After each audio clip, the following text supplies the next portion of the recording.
What is up, everybody? Welcome back to DVDs, Nuts, and Popcorn. I am your host, the Physical Media Mac.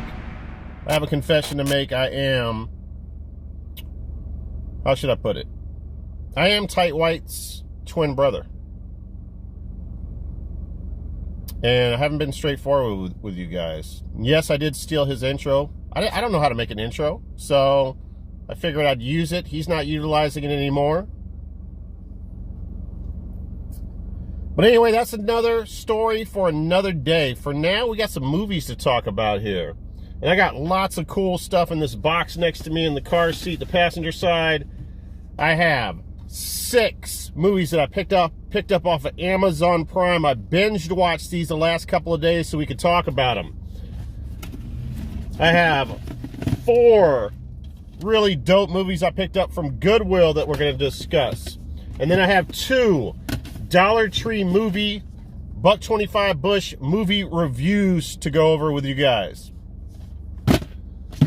So let's get started here. Stay, mother freaker.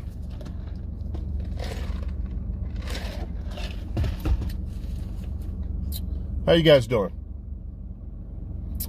Good to hear that. All right, so the first movie here is, I'm getting fancy. I'm starting to order some cool shit. From Synopsis Films, we have The Exterminator. Now, I've known about this movie for a long time, but it's just evaded me on streaming services. I have not ever seen it until I picked it up and watched it on Friday night. And I really enjoyed it, man. This is a 1980 film. It's a vigilante film. Basically the co-star, which is played by Robert Ginty, which, by the way, reminds me of Larry Bird. Like Larry Bird if he was a vigilante. And the lead role of this movie is played by Christopher George, he's been in like a ton of movies since all the way back in the, I think, 1960s. And he's the main detective in the movie. He kind of adds a little bit of, he's like the only A actor, I would say. The rest of the actors like B actors. Like this Ginty guy, I don't really know him from too much. And then also in the movie is Steve James, which is the vigilante's best friend. And, you know, he's been in all kinds of cool movies like, what is he most known for? He's most known for the American Ninja movies. And I gotta tell you guys, this probably has the best opening song ever made for a B movie. Heal It, performed by Roger Bowling. Now, I fell down this rabbit hole as I started researching this shit because I love the song so much. It's almost like Jesus was singing the song. I started crying. And the song is about, so in the beginning of the movie, they show basically Robert Ginty's character and Steve James are in Vietnam together, and these terrible things are happening. This guy's head gets chopped off, and these Vietnamese are torturing them, and they get away and kill the Vietnamese and get away on a helicopter, right?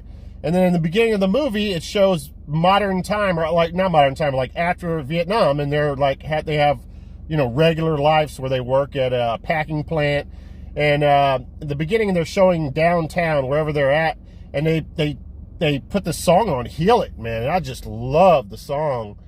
And anyway, Roger Bowling, who performed that song, he only had like one song that he performed that went to, I think, top Billboard 30. It was called Yellow Pages, kind of a famous song.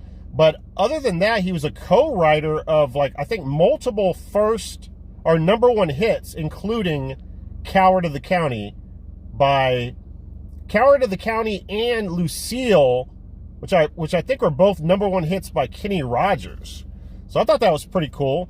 And then he commits suicide, I think, at the age of he was in his 30s when he committed suicide. So really really sad to hear that. But anyway, yeah, man, this is you know, this could have easily been played by Charles Bronson, but they chose this guy, Ginty. He's fine in it. Apparently, there's a part 2 to this that I need to check out that's not supposed to be as good. I mean, this movie right here wasn't what I expected. I really thought it was going to be... Well, number one, you see him with the flamethrower right there. This is kind of hilarious. I don't think he kills anyone in the movie with a flamethrower. And he only has the flamethrower in like one of the beginning torture sequences to get information from a gang member to find out who paralyzed his friend, which is Steve, what was it? Forgetting his name. Who's played by Steve James. And so that's it. You only see it in that one scene, which is kind of funny. I thought that it was going to be the whole movie. I thought that was his weapon of choice, which would, you know, I understand. Like, there's a movie called Don't Go Inside, I believe, where a guy actually uses a flamethrower the whole movie. That's his weapon of choice. So I guess it would have been copying, kind of, if this came out post that movie. But, I don't know, just a little misleading, the cover there. But he uses all kinds of weapons, knives, guns. There's some cool kill scenes. And what was I going to say to you guys about this? But yeah, I just thought that it would have been, so this gang, basically, after they get out of Vietnam, paralyzes his friend, right? And the next thing you know, I thought the movie was going to be him tracking down the gang one by one, just like every Charles Bronson movie ever made. And the end. No, it wasn't. He like gets rid of this gang like very early on in the movie. And then after that, he's going after like mafia bosses and people that torture underage, you know, prostitutes and shit. There's this one guy who uses a soldering iron on women and shit, which is real creepy. And but yeah, man, definitely a cool movie. I love the music in it. And yeah, this is a lot of fun. The Exterminator. Check that one out. And it's got this cool Synapse Films 2020 product catalog in there. And by the way, this comes with the Blu-ray and the DVD.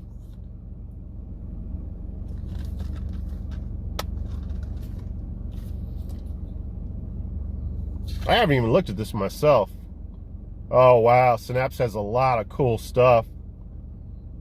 Frankenhooker, Demons. It's got an insane catalog. It's got so many movies. I mean, this is like a huge booklet on all the different releases from them. Wow. Schoolgirl Report Collection. What the fuck is that? These are like pornos. That's crazy. 42nd Street Forever, the Peep Show Collection. These are pornos. What the fuck? Damn, Synapse, I didn't know you got down like that. Is this Synapse or Synapse? All right, so that's The Exterminator, the man they pushed too far.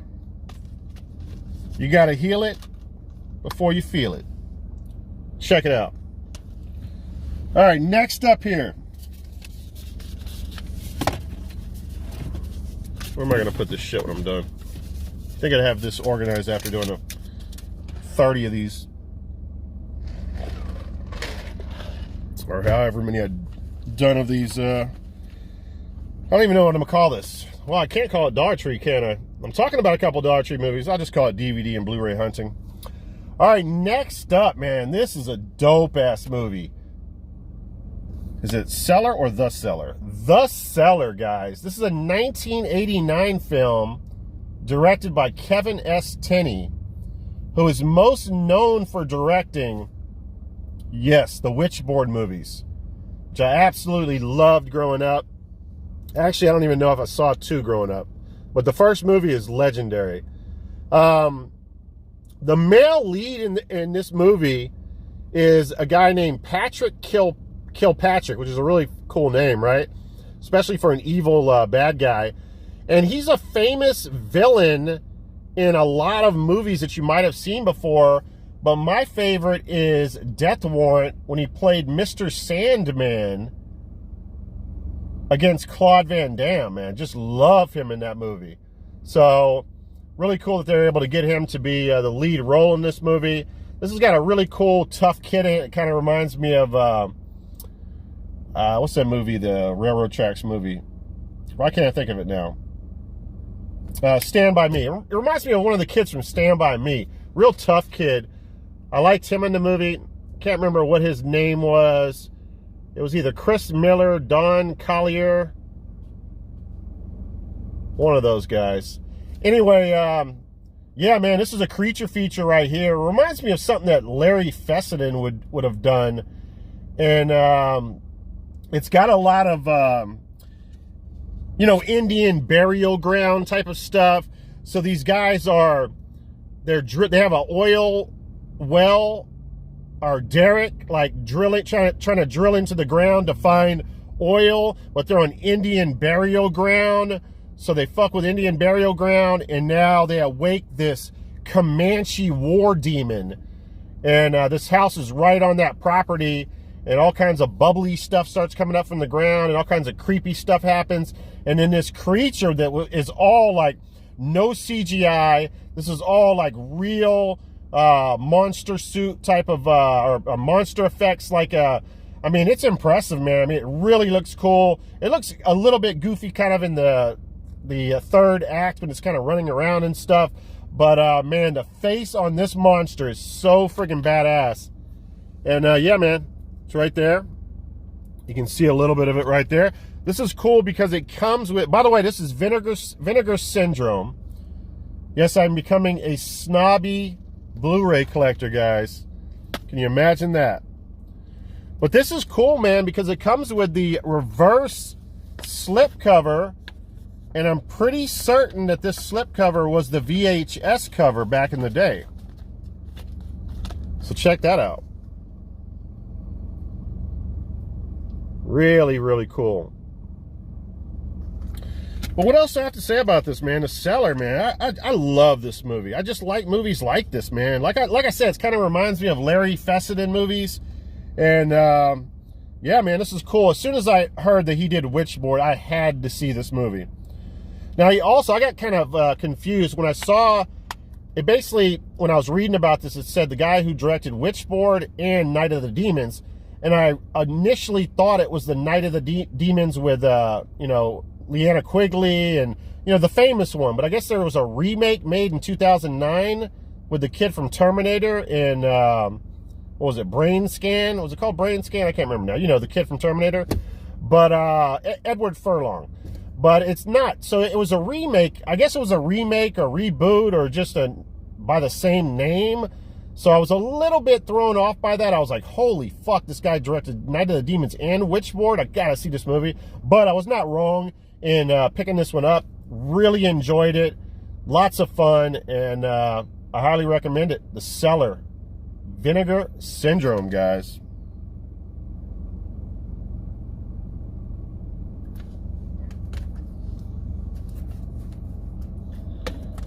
I got lots of good shit, man, to talk about, man. Lots of cool shit here.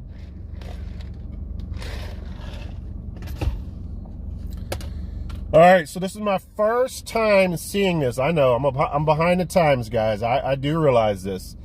I didn't realize this movie was from this long ago. My daughter was born in 2000. So, I mean, this is a 2000 film. Came out the year my daughter was born. And this was directed by Kenji Fukasaku. Hopefully I'm saying that right. And he directed movies all the way back to like 1961. So you always hear directors talking about this. And I know Quentin Tarantino, we're going to talk a lot about him in this video. I think he was quoted saying once that he was only making 10 movies because directors have a prime of making movies. They have when they first start making movies, and then by the middle of their careers, they're in their prime. And just like, you know, a sports figure that turns 35 years old and he's not as good at basketball anymore. That's how directors are as well, according to some directors. They really feel that way. And old guys don't really make those films that are as good as when they, like, for example, is Quentin Tarantino going to ever make movies better than Reservoir Dogs and Pulp Fiction and, you know, his early work? Probably not. So I do get that, and I understand that train of thought. But it was cool at his age. He might have even been 70 years old when he made this. I think he was. I think he died at 72. So at 70 years old, or late 60s, don't quote me here, but it's something like that, he made like his biggest, most influential film. And that's really awesome. I want to say that his son helped him co-write it, if I remember correctly. And I found out that there's a part 2 to this, but it's not supposed to be as good. And he only directed one scene in part 2 because he died. And I think his son took over the directing role. But anyway, to kind of summarize this, 42 ninth graders are taken to a deserted island. They're given, you know, a backpack, some weapons, some food, a map, and they have these necklaces. If they do not kill each other by a certain amount of time, the necklace will blow up. So they're forced to have a battle royale and fight each other and kill each other to the death, or fight each other to the death. And it's really cool, man. This movie is basically a satire, and you can get many things from this. It's trying to say a lot of stuff in this movie, but the one thing that I got from it, that I took from it the most, is that the youth does not respect adults. And I even think that the teacher in this movie even mentions how you can't put your hands on kids nowadays. And growing up, when I grew up, it made me start thinking about, and I was talking to some people about this the other day, you know, when I was in elementary school and I got into a fight with another kid, they wouldn't call my mom and my dad like they do nowadays, and you got to go pick your kid up at school. No, they would take you into the broom closet. The principal would come out. They had to have one witness, if I remember correctly, and bend you over, and they would use this giant board, paddle board, and they would beat that ass. That's what happened to you if you were bad in school. So, you know, I was thinking about it the other day. I was like, man, why didn't our parents even care? And I get it now. I understand. Who the fuck wants to be bothered every day at work because your kid's a bad kid? You're trying to work and pay the rent. You don't want to have nothing to do with that. You let your school beat the fuck out of your kid, and that was it. And that's how it was back in the day. And, you know, I grew up getting my ass beat with belts. You know, if my stepdad came home and I had done something real bad, he'd rip me out the shower if I was taking a shower and beat my ass with a belt. That's just how it goes, man. You know, nowadays you can't lay a hand on a kid. You even think about laying a hand on a kid, you can be thrown in jail. So I really think that, and let me tell you something, once we got into intermediate school, that's when it really got fun. Because all the coaches that, I don't know if these coaches thought that they were going to be athletes and superstars, but ended up being coaches, and now they're depressed and want to take their anger out on, you know, young 13-year-olds and 12-year-olds. But they used to beat our ass. It even got to a point where, and I don't even think they were beating our ass. Like, when I went to school, I don't even think they'd beat your ass for getting in fights. They applauded you when you got in fights. They watched the fights. They would let you fight. It was like a rite of passage. Coaches let you fight. You would get paddled for being late to class or cussing or shit like that. And they used to drill holes in the paddle board to make it more aerodynamic where they could fucking really bust your ass. So, yeah, really just a huge difference in kids and how kids are today. But listen, to me, that's what I grasped from the movie the most, what they were trying to say. Kids don't, you know, value adults. They don't pay attention to adults. They don't respect adults. And now these adults are putting these kids on an island to kill themselves. So that was kind of the message that I got from it. I wasn't really too big on... Oh, by the way, I forgot to mention this. So I think it was 2009, Quentin Tarantino did this famous interview where, and by the way, in 1992 was, I think that's when Reservoir Dogs came out. I think that was his first feature film. And so from 1992 all the way to 2009, he named his favorite 20 movies, the best 20 movies from 2 decades, basically. And this was his #1 film. And he wished that he would have thought of this, and he wished that he would have made this movie. So this is his Quentin Tarantino's #1 film from those 2 decades. That's pretty badass. I didn't love the fact that they kept on going back to these basketball sequences when they were in school. I know there was a message there, but it was like, it was just too much. They kept doing it over and over and over and over again. And I just thought it was overkill. That was like my only, real beef with the movie. It had some confusing stuff going on at the end where it kind of made me scratch my head. I might even have to watch some YouTube videos, kind of some explanation videos to get it all.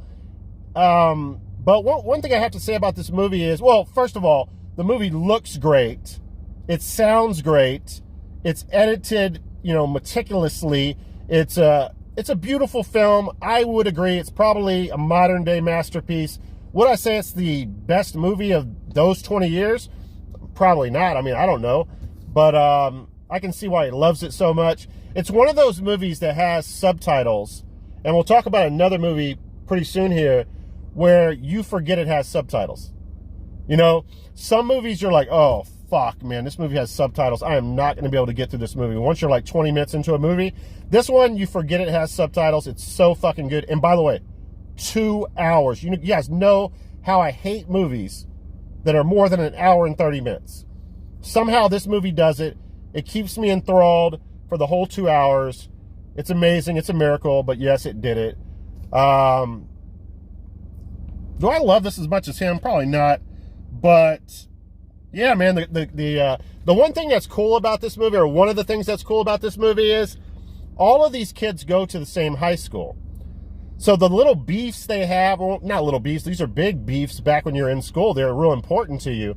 Like if a girl stole another girl's boyfriend, or someone was bullied and they run with this clique and another person runs with this clique, and all of that stuff goes into play when all of these people are let go onto this island. People click up. People remember that girlfriend that cheated, that boyfriend that did them wrong. All that plays into the movie, and I love that. The cast of characters are real likable in the movie. And yeah, man, I think if you're a film student, this is the type of movie that you probably should see as part of your film schooling. Don't love the fact that it didn't come with any kind of paperwork. But this is a real controversial movie when it was released in Japan. And was it Japan? Yeah, I'm pretty sure it was. Yeah, it's Japan. And I don't think it came to the United States till a couple years later. And it was really hard to get this when it first released if you're in the States. It's an Anchor Bay release, by the way. All right, enough about that.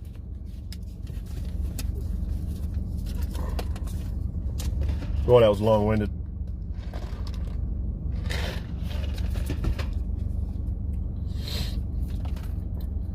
All right, next up here, we have another Vinegar Syndrome movie. And this is Graduation Day. Man, this is a really underrated slasher film, in my opinion. Underrated slashers 80 movie that no one ever talks about. So really glad that Vinegar Syndrome did a treatment on this movie and honored it, for lack of better words, because so this is one of those movies where I was too young to watch this movie, probably when I was little, but I remember my stepdad or uncle or somebody watching this movie, and I like walked in to the class, or I was about to say classroom. I'm still thinking of a Battle Royale.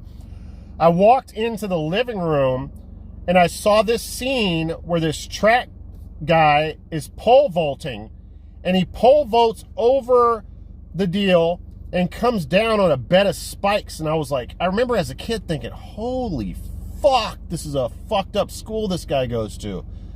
And so yeah, I mean, that was my memory of it, and that nostalgic memory has stuck with me all these years later. I've never seen any of the movie at all, but I remember that part. And I was watching someone talk about this movie the other day, and I think they played that clip, and I was like, It was like euphoria. I was like, holy shit, I got to see this movie. Bought it off of Amazon, had it 2 days later, and I'm going to say I really love this film, man. Again, 1980s one movie. So in the beginning of this movie, and by the way, this had the track coach in this movie is Christopher George, who was an exterminator. The A actor in Exterminator, who was the detective. So he's in this movie as well. Vanna White is in this movie. Linnea Quigley's in this movie. What I feel like I'm saying that is Linnea? Yeah, Linnea Quigley's in this movie from Demon Knight, right? Or is it Night of the Demons? Yeah, Night of the Demons.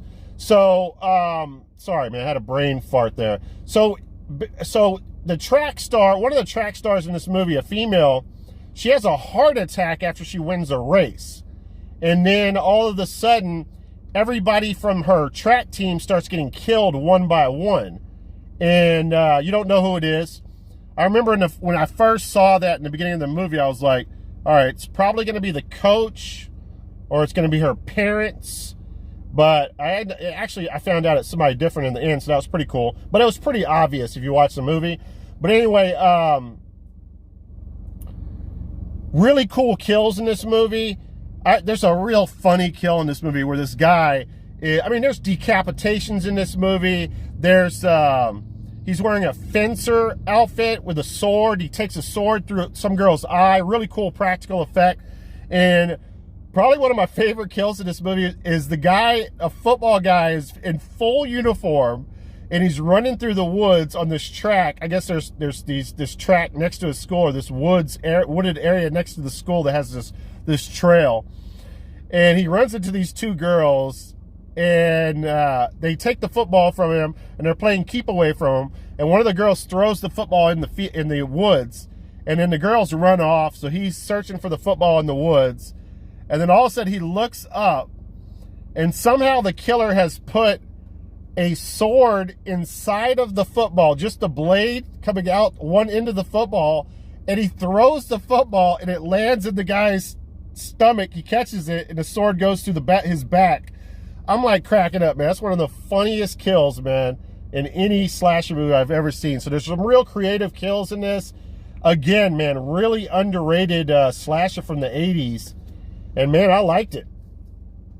Why do I feel like I'm saying her name wrong? Yes, Linnea Quigley. Not Linnea. Yeah, Linnea Quigley. Did I say Linnea? I don't remember. But anyway, very young Vanna White's in this. Vanna, we get it. We know why you turned letters for all those years. You cannot act. That's for sure. But, hey, you got your hustle on spinning letters, or flipping letters, so good for you. It's got some no, it's not reversible. It's got a little artwork. So every time someone's killed off the track team, he X's their face off with, I guess, what looks like lipstick. But yeah, man, graduation day, I would definitely pick this Vinegar Syndrome treatment up. And yeah, you know what? I don't think I mentioned, which movie was it? I think of all the Blu-rays that I showed you guys, this one looked the best. Man, the colors really pop in Exterminator. Or The Exterminator. Really, really vibrant movie, man. The Blu-ray treatment is insane on this one.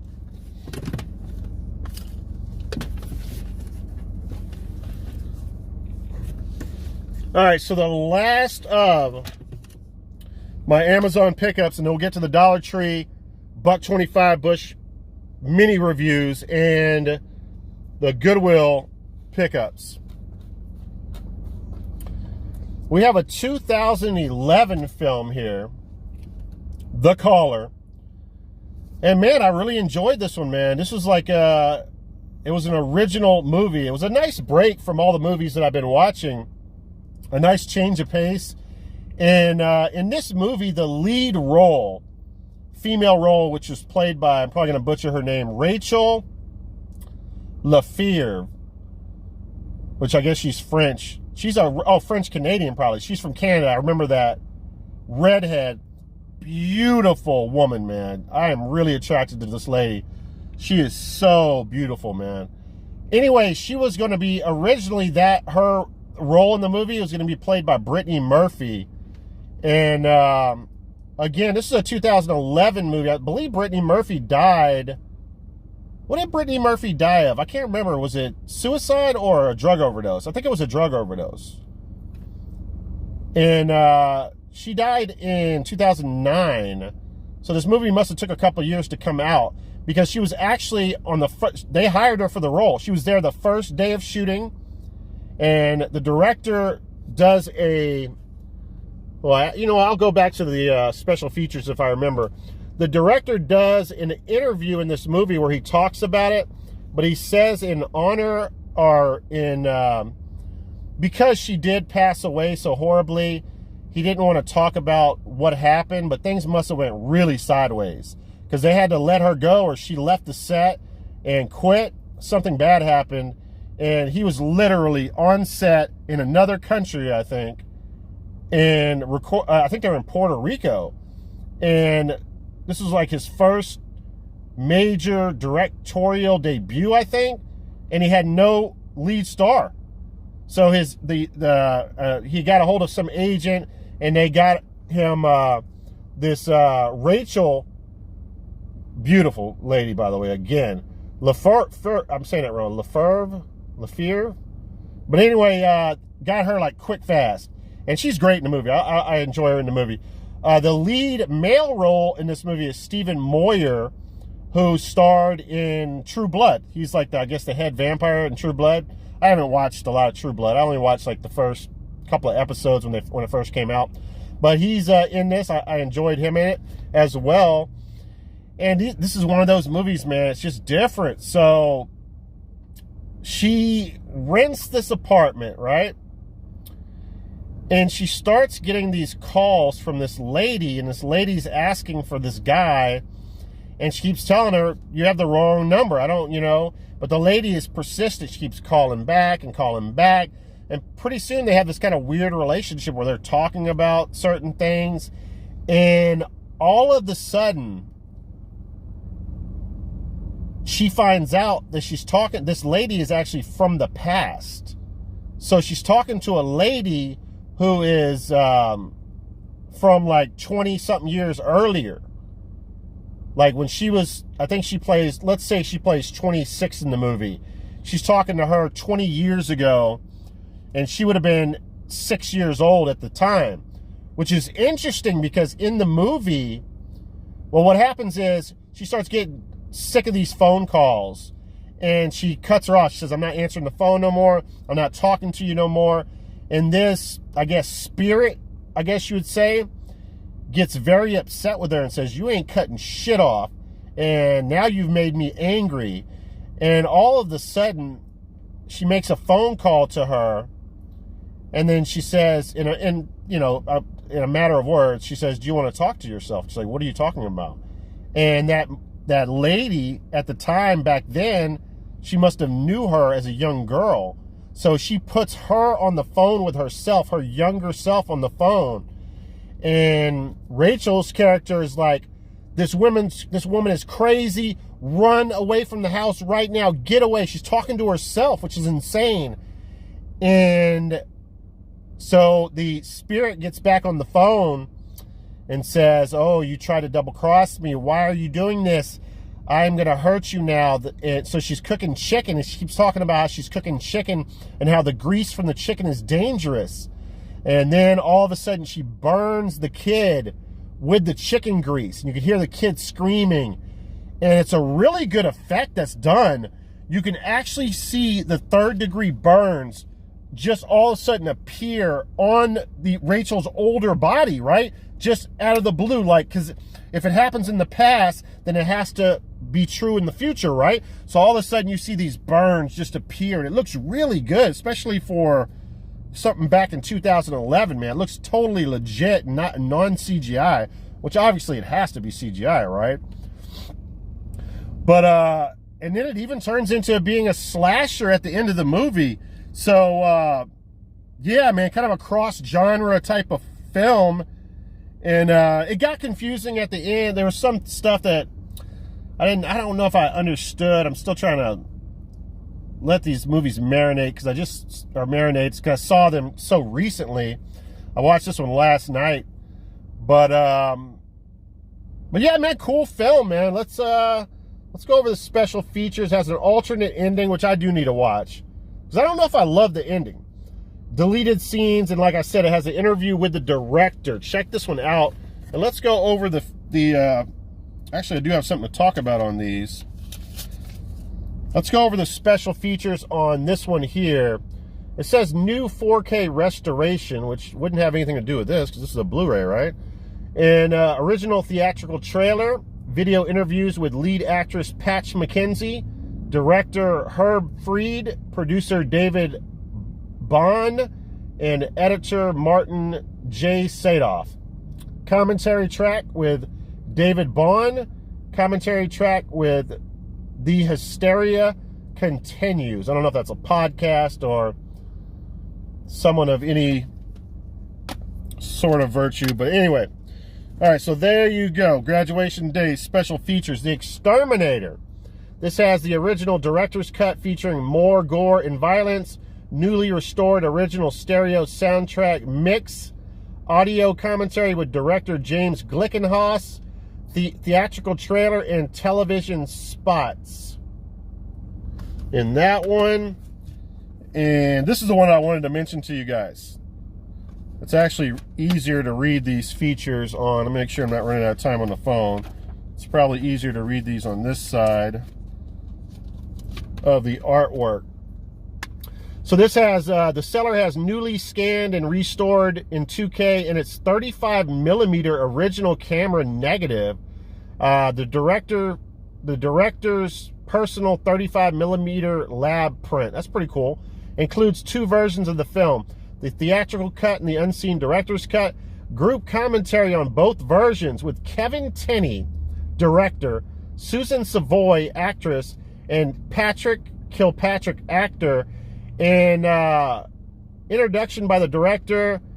And so I remember Kevin Tenney in the beginning of the movie when you first started, he says, watch us make fun of the producer's cut, because I guess there's a commentary track on the director's cut and the producer's cut, and basically Kevin Tenney and whomever else is on there are basically making fun of the producer's cut the whole time. They're just talking shit about it, which is really hilarious. All right, now. All right, so I get finished with the whole video, right? First take, one take. I talked for a whole hour long. No jump cuts, no edits, just straight up me talking. And I realized that I forgot to mention a movie. It fell on the floorboard, and I skipped it when I was showing you guys my Amazon pickups. That pisses me off. I went grocery shopping. I got all the groceries in the trunk right now, and I realized I had to record and let you guys know about this movie. Now, speaking of Quentin Tarantino's top 20 films that he mentioned in that video, this is another one of his favorite movies of all time, The Host. Now, by the way, like how I changed up the glasses, I'm doing the non-shades for this review. But anyway, back in my Florida days, when I moved to Florida, when I was a young man, and I used to hit up Hollywood Video all of the time to rent movies. That was my spot. And when I was in Houston, it was Blockbuster as a kid. When I was a young man in Florida, it was Hollywood Video. I either rented this from Hollywood Video, or back when Hollywood Video started selling movies, I bought it from Hollywood Video. It was one or the other, I can't remember, but I know I did have a copy of it that I kept. So if I rented, I ended up liking it so much that I bought it. But I remember my first time watching this movie. This is when I was a rookie, guys. I did not realize it had subtitles. And this is Physical Media Mac, pre all of this, you know, getting into movies and stuff. I was just an American movie watcher. I had no business trying to watch foreign films. And I'm telling you right now, when I saw that it was subtitled, I was so pissed off. I did not want to watch this shit, man. I don't know how I got through it. I think it might have been a little bit of marijuana, to be honest with you. But I'm glad that I got through the slow burn beginning, reading all these subtitles while these, this is a Japanese film. Let me see. Hopefully I don't fuck this up. I don't know. I think it's a Japanese film. But these Japanese people are talking about, you know, just whatever. And I'm just bored out of my mind. And then all of a sudden they show this fucking creature. And I'm telling you, when did this come out? 2006? This creature, the CGI in this movie was, I thought that I was watching a real creature. Like, the CGI was that fucking good. And has it dated nowadays? Yeah, sure. It still looks damn good for even a newer movie. But back then it was mind-blowing. And I couldn't believe what I was watching. And it's like watching another Godzilla movie, like a really good Godzilla movie, but it's got this creature in it. I don't even know what the name of the creature is. But, or what it's supposed to be. It's something to do with the military, the American military dumping, let me see, a creature plunges from a bridge into the Han River, emerging on its shores for a feeding frenzy upon onlookers. When a young girl is snatched in the melee, her family sets off to recover her from the monster that the government claims to be a host of an unidentified virus. Yeah, but it's not saying what actually happened. I think the American military dumped some nuclear waste in the Han River, and it created this abomination. And man, this fucking thing is badass, man. The way it moves is like so incredible. It's like it's a sight to behold, man. When you watch this movie, you will be blown away. I'm telling you right now, if you've never seen The Host, this is a movie that you have to see. It's an incredible film. And I just found out today that there's a Host 2, so I'm fucking hyped up. I gotta seek out The Host 2. Hopefully it's not bad. And yeah, man, really cool film. This is a collector's edition, although it has nothing collectible in it.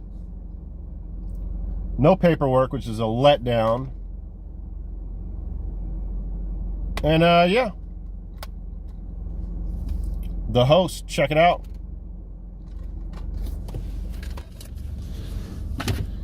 All right, let's rush through this shit. Not rush through it, but let's go through this. So at Goodwill,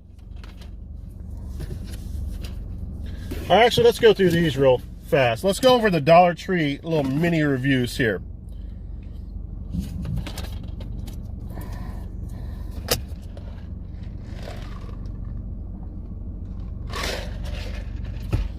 But overall, man, just an impressive weekend of movies. Like, I watched so many movies that were really good that, you know, I didn't steer wrong. Maybe I steered wrong this morning. We'll talk about that in a minute. So we have the prom night movies. Now, this skips 3. It must have been some kind of licensing issue. But we talked about this. I picked this up in one of my Dollar Tree videos, like 2 videos ago. And I told you guys I was going to check out 4 because I haven't seen it before. Again, part 2, I'm a big fan of the Mary Lou part 2. This is and the first one with Jamie Lee Curtis is like a generic, it's kind of a generic slasher. It's not really that good. 2 is a lot better than it. I heard a lot of people say 3 and 4 are better than 2. I totally disagree after seeing 4. I need to check out 3 now. So this is a 1992 film. This is an interesting one. I mean, you know, I know that part 2 is like very supernatural, but this one is just like a crazy priest whom you don't even know if he's possessed or he's just like gone insane. And he's got God telling him basically to kill sexually promiscuous teens. That's really the cusp of the movie. And, you know, I can't really say that I love the overall look and vibe of the killer, but the crucifix knife in this movie is probably one of the coolest weapons in any horror movie that I've ever seen. I don't know, I'm sure, well, I'm not going to say I'm sure, but there's a possibility that the crucifix knife has been used in other movies. But this one's like a real large crucifix knife, and man, it's dope, man. I really like that weapon in this movie. Unfortunately, there's a lot of cutaway murder scenes in this movie, which I don't like. That's a problem with the movie. The movie plays on that whole, you know, priesthood, in the closet, homosexuality, and, you know, priest molesting the Catholic Church, the molestation covered up type of scenario. Because, like, in this movie, it's kind of hilarious. The priest, when he's killing some of these guys in the movie, he'll grab him by the face and he'll, like, kiss him on the lips real fast before he kills him. I don't know. It's just, I don't know why it just cracks me up so much, but it's kind of hilarious. But, yeah, this movie's not bad at all.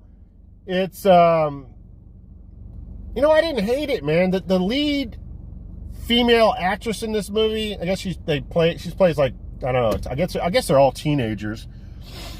She kind of reminded me of Nancy from Nightmare on Elm Street. And I mean, she didn't act as good as her, but her look, attractive girl, never seen her in anything else. And the cast of characters are pretty decent in this movie. They weren't bad at all. This is something, it's most definitely shelf-worthy. I just don't know. You know, I mean, right now it's my second favorite in the series, but I haven't seen 3 yet. But yeah, I would go out and check it out, man. Again, the crucifix knife is just awesome. And, yeah, man, the priest is hunting down some slutty teenagers, guy and girl. Deliver us from evil. Let me read the back of it. Maybe I can do it. Maybe the synopsis can explain it better than me. Father Jonas, a mentally unstable priest, slips confinement by murdering a new young priest who guards him.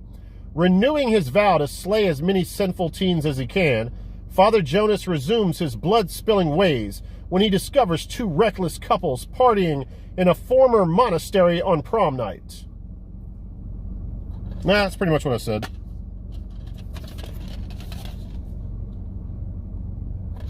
I think Terror Train with why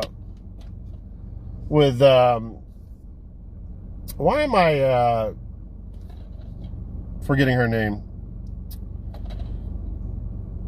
Oh my god, it's like the most obvious name of all time, and I just said her fucking name. Jamie Lee Curtis. I think that Terror Train with Jamie Lee Curtis is overrated as well. They had the Magician in there too. I'm not a huge fan of it. Prom Night, not a big fan of it. Oh, you know what? I did want to say something. I'm sorry I'm going back to movies. I'm probably running out of time on my phone. I'm sure it'll shut off at any moment now. But I want to go back to something here.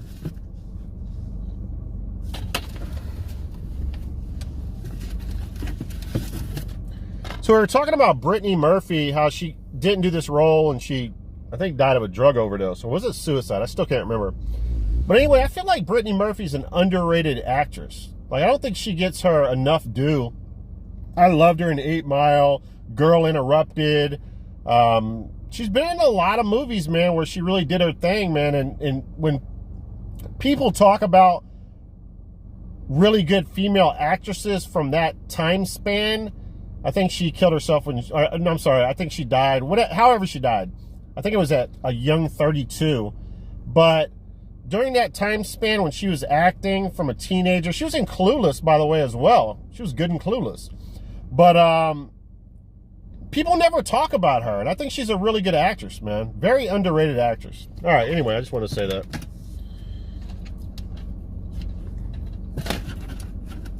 But this is a cool Dollar Tree. I only saw this at Dollar Tree one time. I've never seen this at any other Dollar Tree.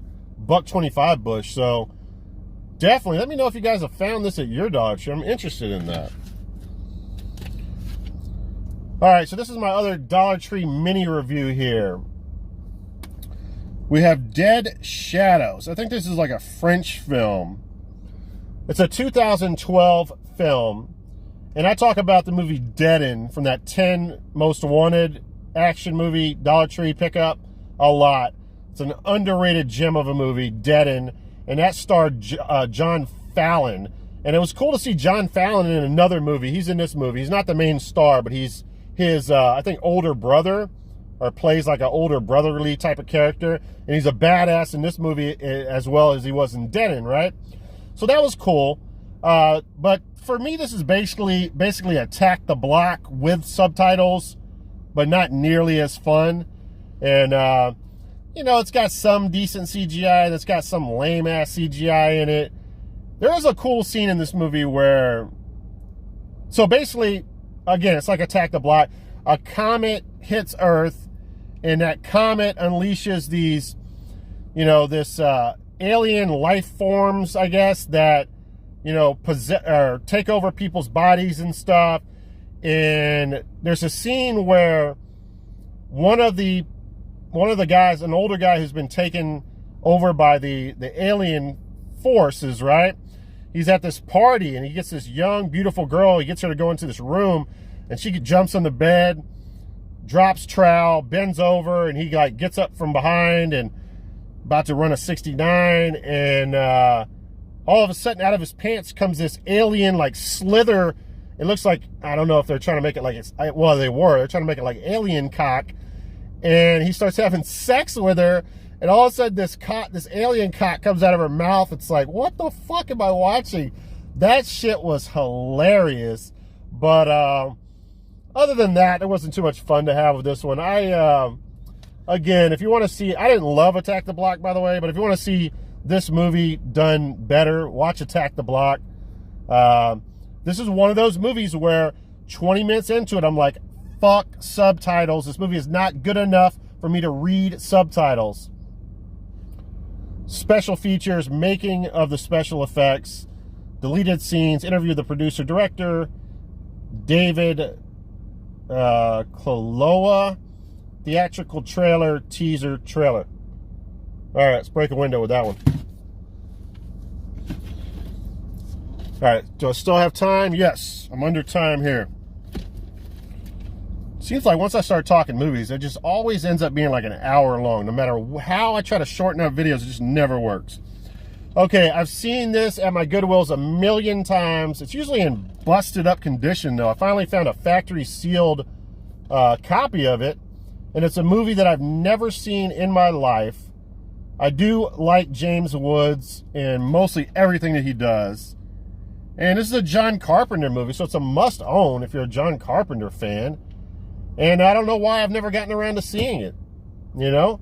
I feel like it's gotten some hate over the years from people, because I don't feel like people, you know, when people talk vampire movies, it doesn't seem like this one ever comes up. And since it's called Vampires, that's kind of a bad sign. But I'm willing to give it a shot. If it's John Carpenter, it can't be too bad, guys.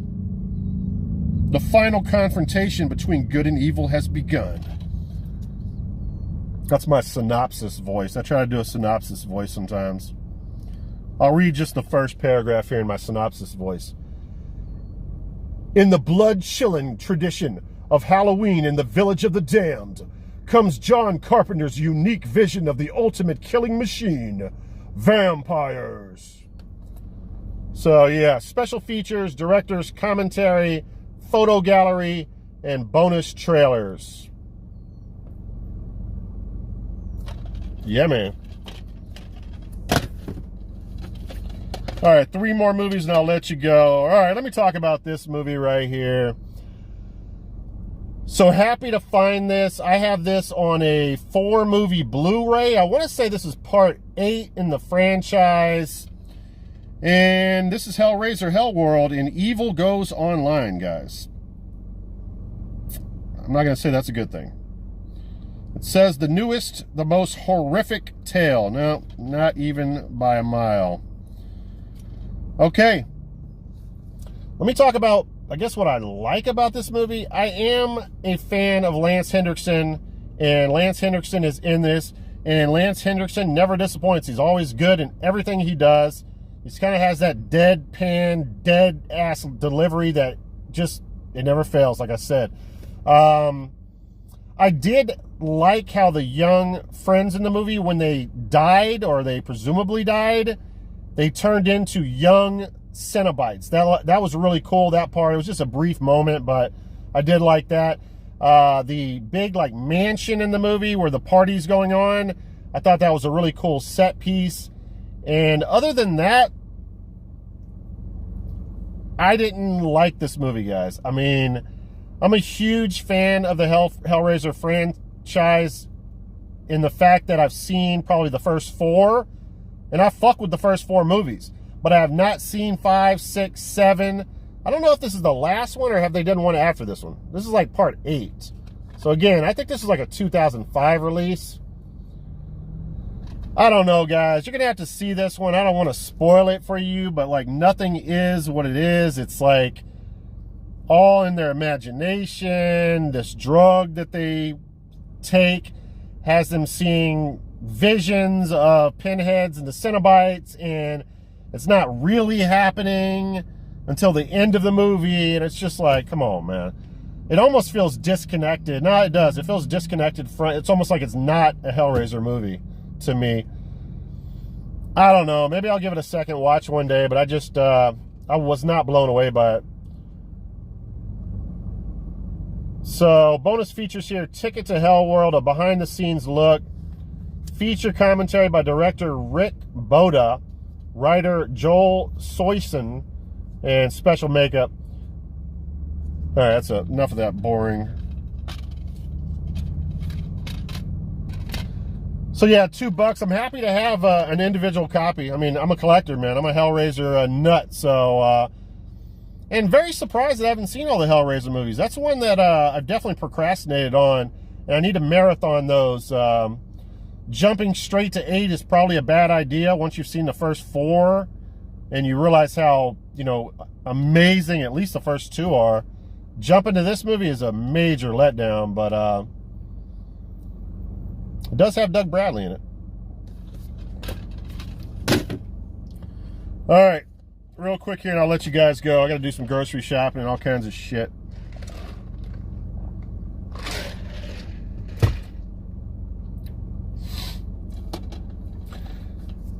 All right, I almost picked this up a while back, but I was like, I don't know, man. It's probably been 20 years since I've seen this movie, but I just remember it being too long, and I'm looking at it right now. It's pissing me off. 121 minutes. It never works in a movie for me. Yes, Exorcist, okay. Battle Royale, okay. But it just generally doesn't work for me. And I remember being bored during parts of this movie. But then I'm hearing some people say this is a masterpiece. I don't know, man. I got to watch this again. I got to update myself. I got to refresh myself with this movie. And, because isn't this like the first Hannibal Lecter movie based upon the book? And Silence of the Lambs would be the second one based on the book? It even has a character in here that looks like, let me make sure I'm not losing my mind here. This guy looks like Hannibal Lecter. What's the guy who plays Hannibal Lecter in Silence of the Lambs? Why can't I remember his name? Y'all know who I'm talking about. Let's just read this. The unforgettable debut of Hannibal Lecter from the Oscar-nominated director of The Insider. Oh, wait, that's the synopsis voice. This is more of an explanation. The Insider in Heat, and the best-selling author of The Silence of the Lambs and Hannibal, FBI agent Will Graham, William Peterson, has captured the diabolical Dr. Hannibal Lecter, played by Brian Cox. This Brian Cox character looks a lot like Silence of the Lambs dude. And I love this guy's name. But when Graham is called out of retirement to hunt down the psychopath known as the Tooth Fairy, or maybe this guy's the Tooth... No, he looks like Hannibal. That's got to be Hannibal. But I don't know, man. I mean, I don't remember. I just remember being bored on parts of this. I like how complete it is. I like the artwork on the disc. I like how it has this this card chapter selections. I think that's real nice. That's probably what was on the VHS, that art right there, so that's cool.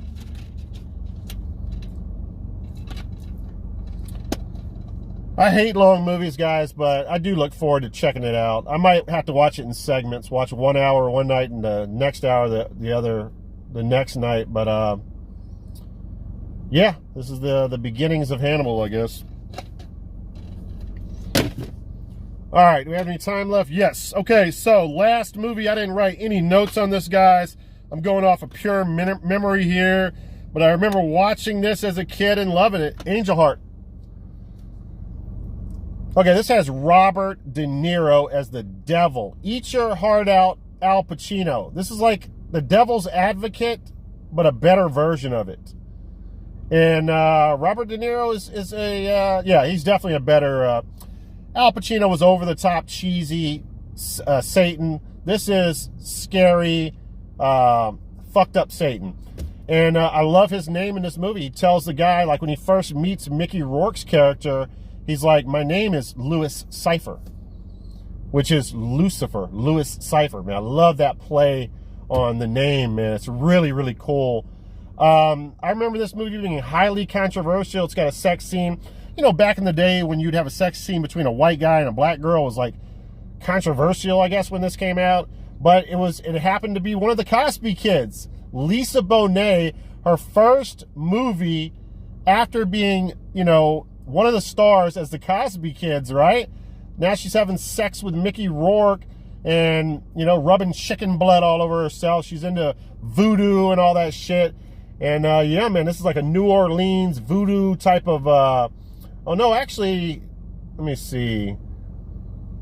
Yeah, there is some New Orleans stuff in here. So, through the footsteps of its lead character, Harry Angel, so Louis Cypher and Harry Angel. Okay, I just got that. Harry Angel. Okay, I get it. Down and out 50s Brooklyn Gumshoe. Gumshoe reminds me of the Nintendo game Gumshoe, where you'd use the zapper and you would have to shoot the Gumshoe character detective and he would jump over stuff. But yeah, really cool old school 50s expression, Gumshoe. But yeah, through the footsteps of the lead character, Harry Angel, a down and out 50s Brooklyn Gumshoe.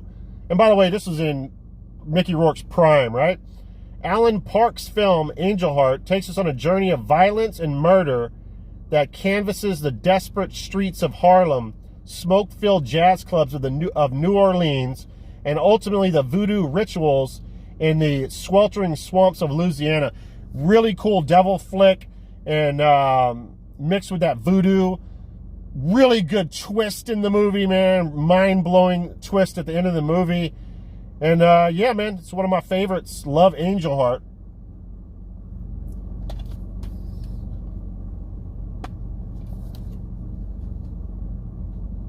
And again, complete and really nice condition with the chapter index.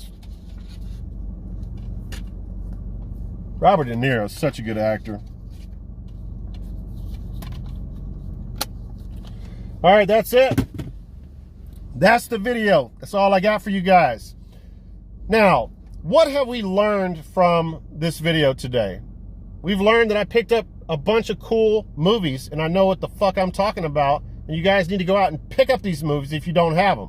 We've also learned that if you have kids, you need to beat that ass. And that's it. So, good luck out there finding whatever physical media that makes you happy. And I'll check you guys out in the next video. Peace out, guys. Oh, shit. Forgot to break a window.